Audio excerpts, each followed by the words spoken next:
In Chapter 3, we are going to cover an introduction to organic molecules or compounds, and this is going to have only a minimal amount of material covered in the past. What we're going to do is we're going to be naming organic compounds, which are non-metal molecules. These are not named as some of the non-metal molecules that you learned in Gen Chem 1 were. Your instructor may or may not have covered naming of hydrocarbons in Gen Chem 1. We will treat it as though you have not previously learned nomenclature of hydrocarbons. We will discuss the physical properties of organic hydrocarbons, and we will look at the three-dimensional structure and the implications of structure on physical properties. So organic molecules have many different possible functional groups, and those are all shown on the left-hand column of this chart. When we name organic compounds, the functional groups present will affect how the molecule is named. For example, if the highest priority group in a molecule is a carboxylic acid, then when we name the molecule, the suffix will be oic acid as the ending of the name. If the carboxylic acid is not the highest priority group, then it will be indicated that it is present by using the prefix carboxy and giving a location for the carboxylic acid in numbering the chain of carbons and then giving the and identifying which specific number the carboxylic acid carbon is located at. This specific chapter is going to cover naming of alkanes, alkyl halides. There may be naming of alkenes, although I think those are primarily, we cover nomenclature of alkenes in Chapter 4. Naming of ethers, amines, and alcohols is in this chapter, and also of cyclic alkanes. For many of these molecules, alkyl halides, alkanes, and ethers, the suffix or the ending of the name will be ane. For some other molecules, such as alcohols and amines, we will have a different ending.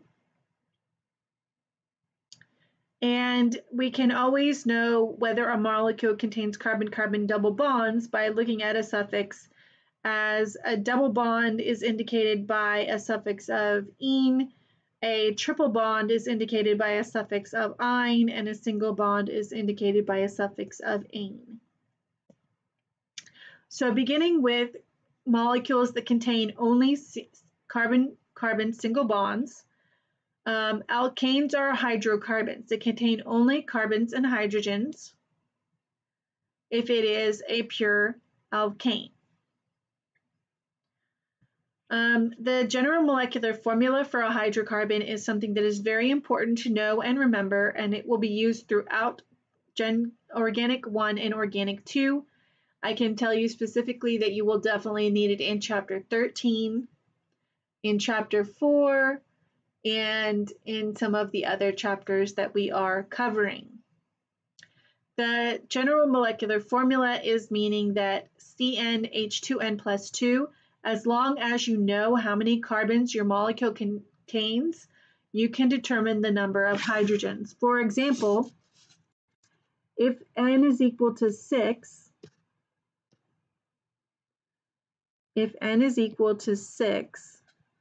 then 2 times 6 plus 2 is equal to 14. So C6H14 would be a valid structure or a valid molecular formula for an alkane. And that is that you can see C6 H14 at position 6 on this chart. So let's go to the chart. This is a general chart for straight chain alkanes. A straight chain alkane is an alkane that where each carbon is connected to the next in a series. A branch chain alkane is a chain where we have somewhere in the middle of the carbons another chain of carbons that starts off, and we call that a branch.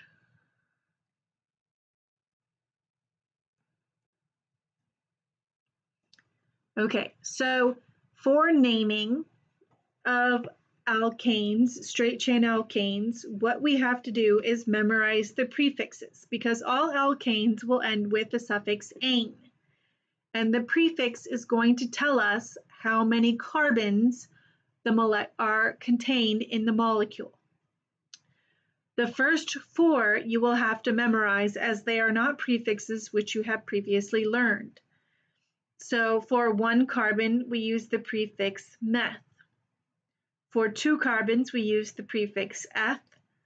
For 3 carbons, the prefix prop, and for 4 carbons, the prefix but.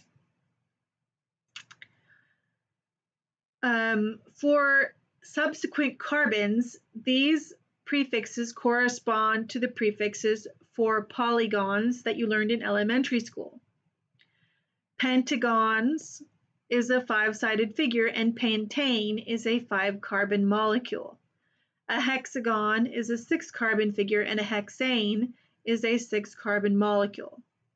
A heptagon is a 7-sided figure, and a heptane is a 7-carbon molecule. An octagon is an 8-sided figure, and octane is an 8-carbon molecule. A nonagon is a 9-sided figure, and a nonane is a 9-carbon molecule.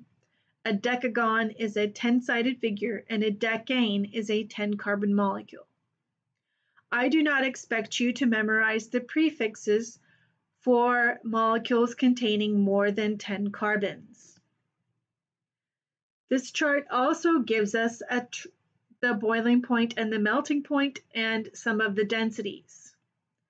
We only receive densities for those substances which exist in the liquid phase, not in the gas phase. One of the things that you learned in Gen Chem 2 are intermolecular forces and trends in physical property based on intermolecular force and mass. You should have learned that as carbon number increases, the intermolecular forces automatically increase, and the physical boiling point of a molecule will increase as the carbon number, intermolecular force, or surface area increases. And I have noted that on the next slide. So both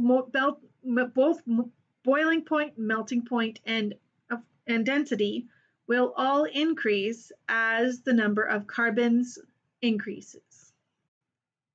So writing that down, boiling point increases with surface area, boiling point increases as mass increases, and boiling point increases as intermolecular force increases. So one important distinction is that larger surface area. One of the things you'll be asked to do is to compare molecules of the same molecular formula and determine which is higher boiling and which is lower boiling. It is generally accepted that a straight chain carbon molecule, which has no branches, has a larger surface area. And so I have drawn an example using hexane at the bottom. We have hexane here. This is when hexane has a straight chain. And this molecule is said to have a larger surface area than the same molecular formula molecule, which has a 4-carbon chain and 2 1-carbon branches. So they have the same molecular formula, but instead we are branched. And when we have branching like this, and we're comparing two molecules of the same formula, we say that the branched molecule has a smaller surface area, and then we can look at our boiling point rules, and we know that the boiling point increases with surface area, so that the straight chain molecule will be larger than the branched chain molecule in boiling point. So the C6H14 as a straight chain will have a larger boiling point than the branched chain. And we can note that, higher boiling.